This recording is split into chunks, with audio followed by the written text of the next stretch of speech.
antara Ramadan. Apabila kita melaksanakan bulan suci Ramadan hari pertama, kita melaksanakan salat tarawih dan melaksanakan semua anjuran Rasulullah. Itu semua dosa-dosa kita di tahun sebelumnya sampai puasa yang lalu itu sudah diampuni oleh Allah Subhanahu wa taala. Alangkah bahagia kita.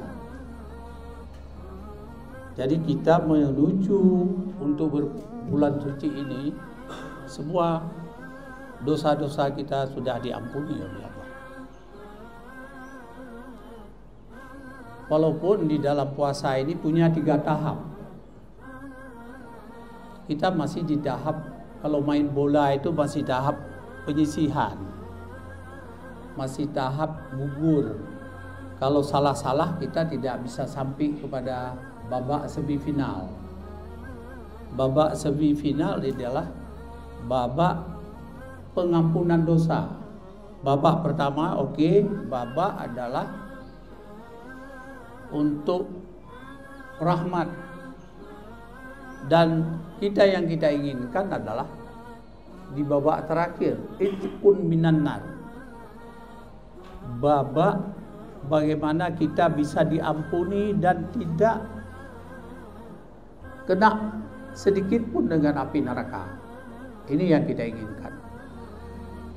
Saya membaca sebuah hadis, la yu'minu ahadukum hatta yuhibba li akhi ma yuhibbu li nafsi.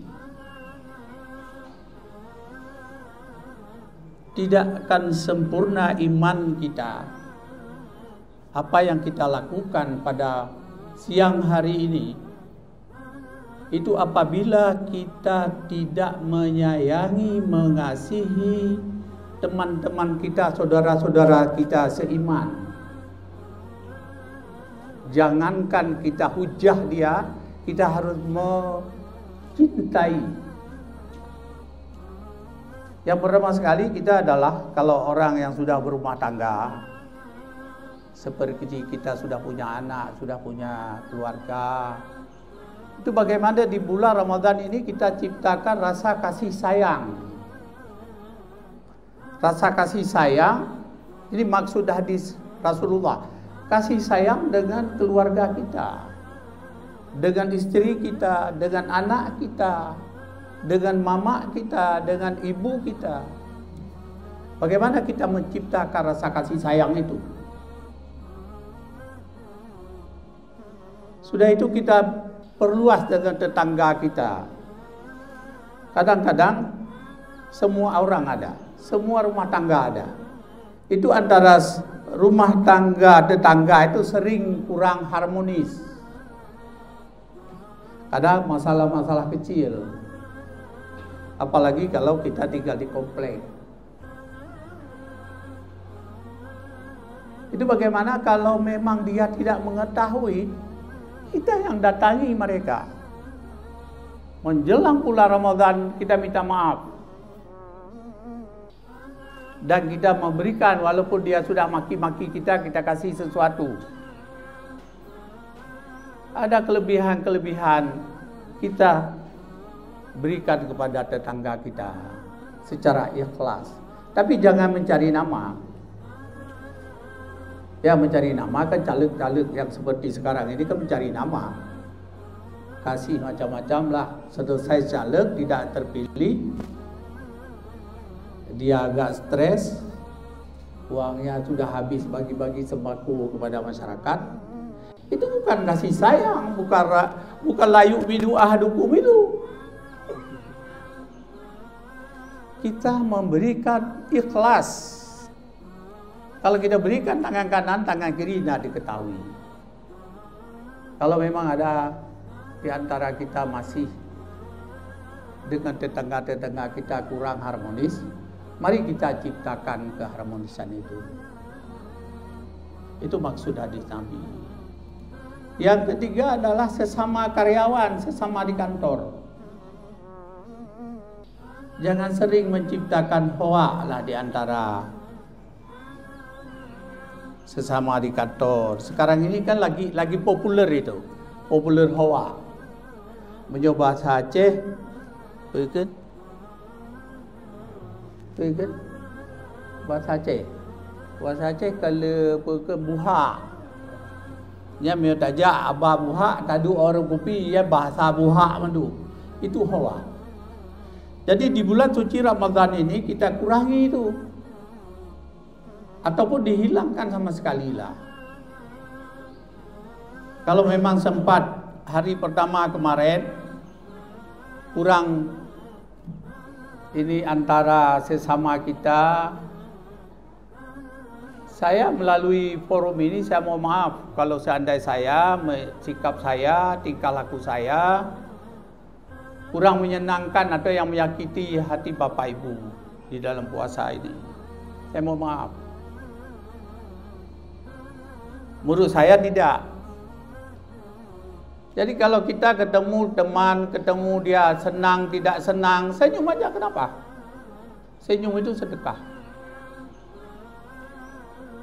Tapi jangan banyak-banyak senyum dengan ibu-ibu. Apalagi yang masih lajang-lajang.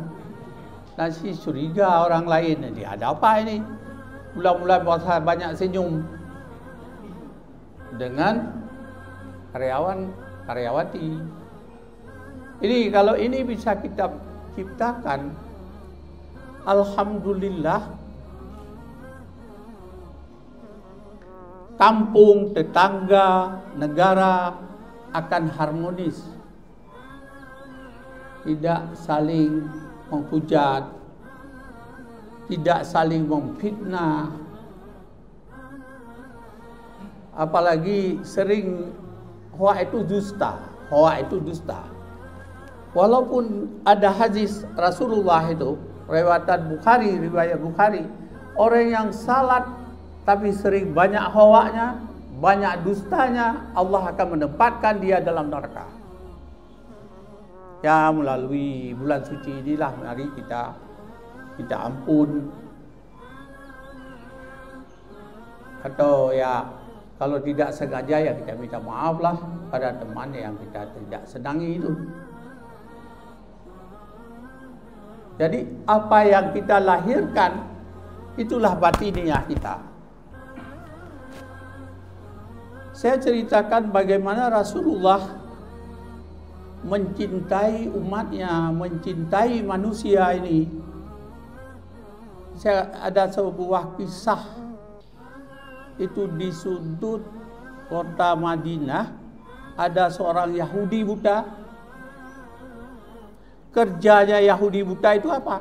Tiap hari maki-maki Rasulullah. Tiap hari itu tugasnya. Bilang Rasulullah begini, Rasulullah tak benar, macam-macam lah dibilang.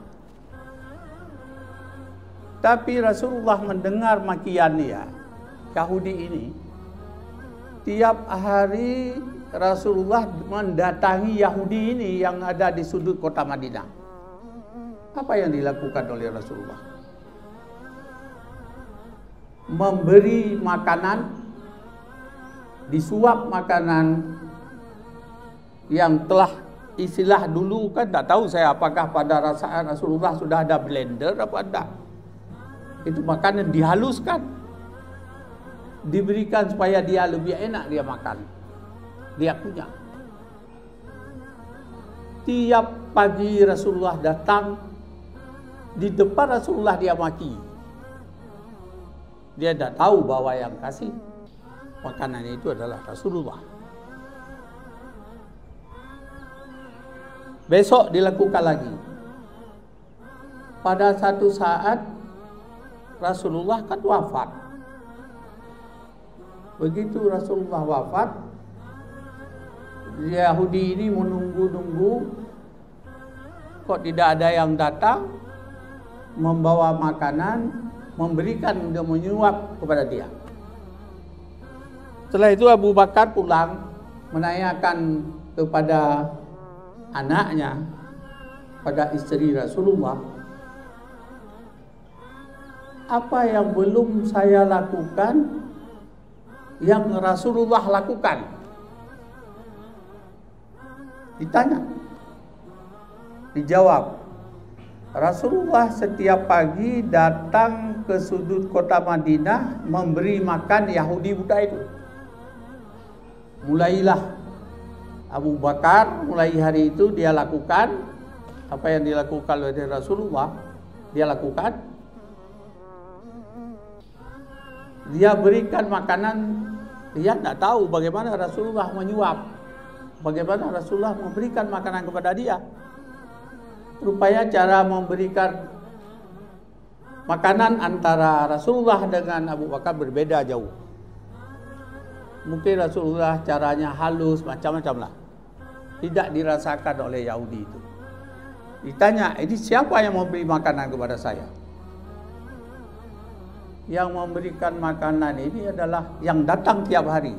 Apa jawab Yahudi itu? Bukan. Dia tahu. Walaupun dia buta, dia tahu bahwa itu bukan. Saya tidak percaya, bukan.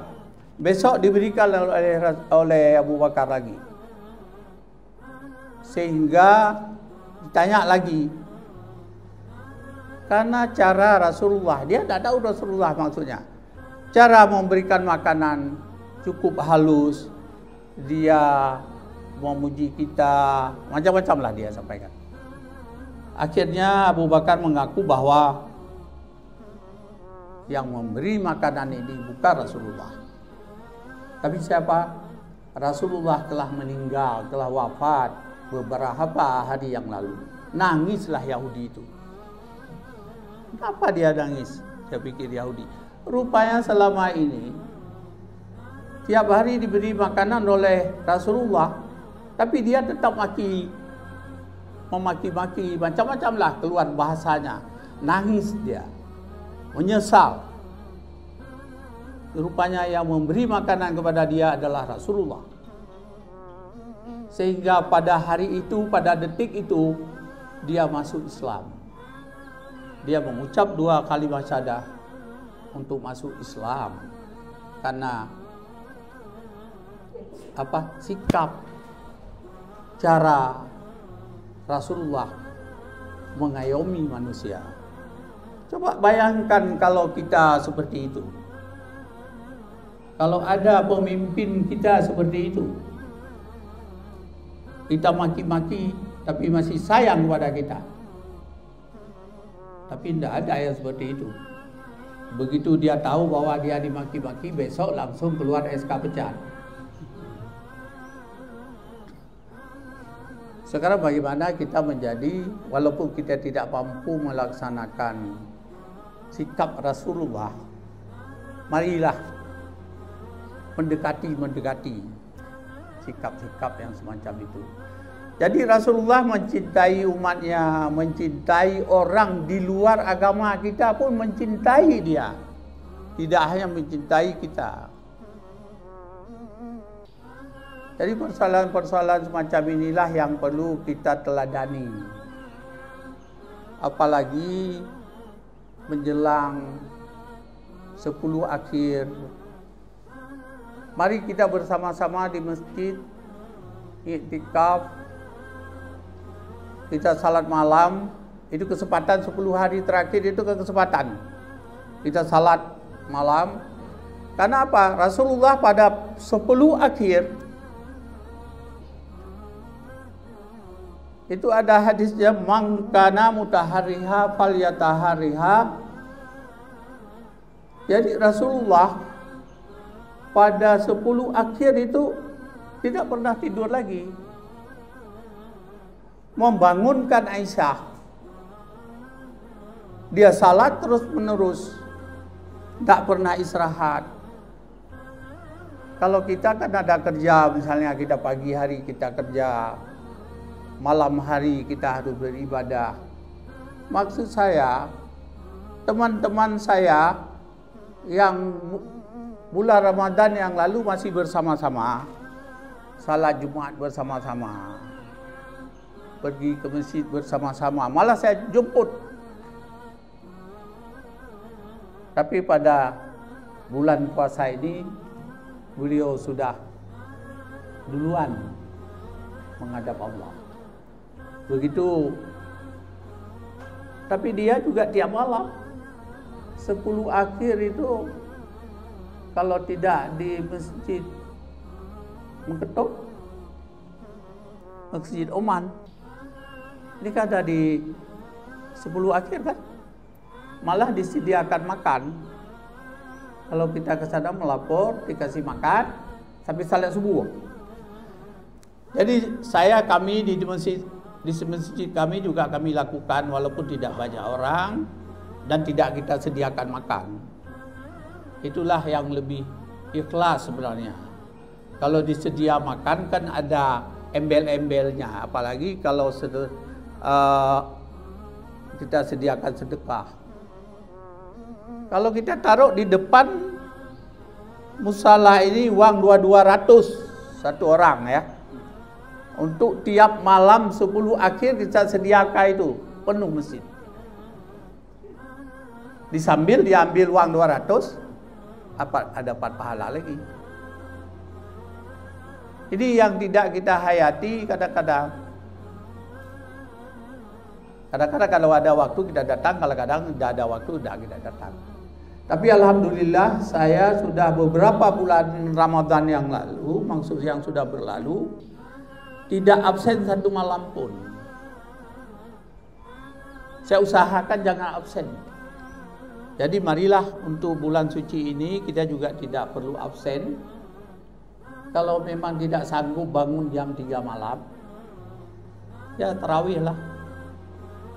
Tarawih yang penting tarawih, jangan kasih tahu bahwa ini 8 tidak sah. Yang tidak tarawih boleh. 8 tidak sah. 20 di Madinah dengan Mekah itu saling berlomba-lomba dengan salat tarawih, bukan 23, bukan 30, malah hampir 40 rakaat ke atas. Ada orang Indonesia kebetulan datang ke Madinah. Sampai di sana dia cari masjid yang cepat selesai salat tarawih, maksud dia carilah, ini 8. Besok datanglah, dia datanglah malam itu ke masjid 8 rakaat. 1 rakaat 1 juz. Jadi 3 berapa rakaat? 8 juz.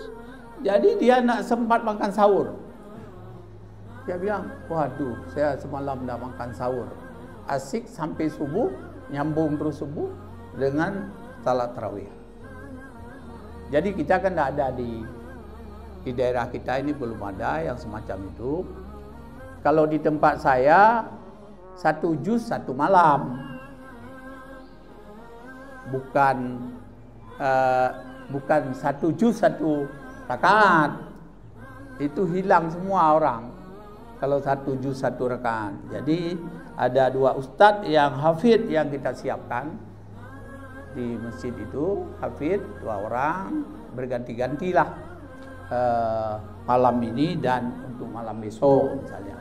Jadi inilah yang ingin saya sampaikan. Kenapa? Karena malam 10 akhir itu kan ada keistimewaan yang diberi Allah Subhanahu wa taala. Maka disuruh kita mangkana mutahariha faliyataharha lailatas sabi'ina wal isrina. Jadi mari kita melaksanakan mencari malam-malam keistimewaan itu, malam Lailatul Qadar itu di malam 27. Itu hadis. Malam-malam ganjil. Tapi di hadis itu Bukhari dan Muslim kuat itu hadis itu. Makanya sebaiknya malam 27 enggak usah tidur-tidur lah. Jaga aja dari habis salat Isya, jaga jangan pulang-pulang. Lihat kapan ada Lailatul Qadar. Jadi kalau orang mencari begitu kan tidak tahu apa dapat, tidak dapat, saya nggak tahu kayak orang mencari apa ya. Tapi yang jelas marilah kita ikhlas saja kita laksanakan ibadah. Kita perkuat pada malam 10 akhir. kalau Rasulullah maksudnya tidak pernah kainnya tidak pernah kuat, begitulah dia beribadah. Kalau kita pun sanggup silakan, tak usah tidur-tidur, kita pun melakukan hal yang sama apa yang dilakukan Rasulullah. Jadi demikian saja ceramah singkat yang ingin saya sampaikan. Mudah-mudahan ada manfaatnya bagi saya sendiri dan bagi saudara-saudara sekalian. Akhirul kalam, wabillahi taufiq wal hidayah. Wassalamualaikum warahmatullahi wabarakatuh.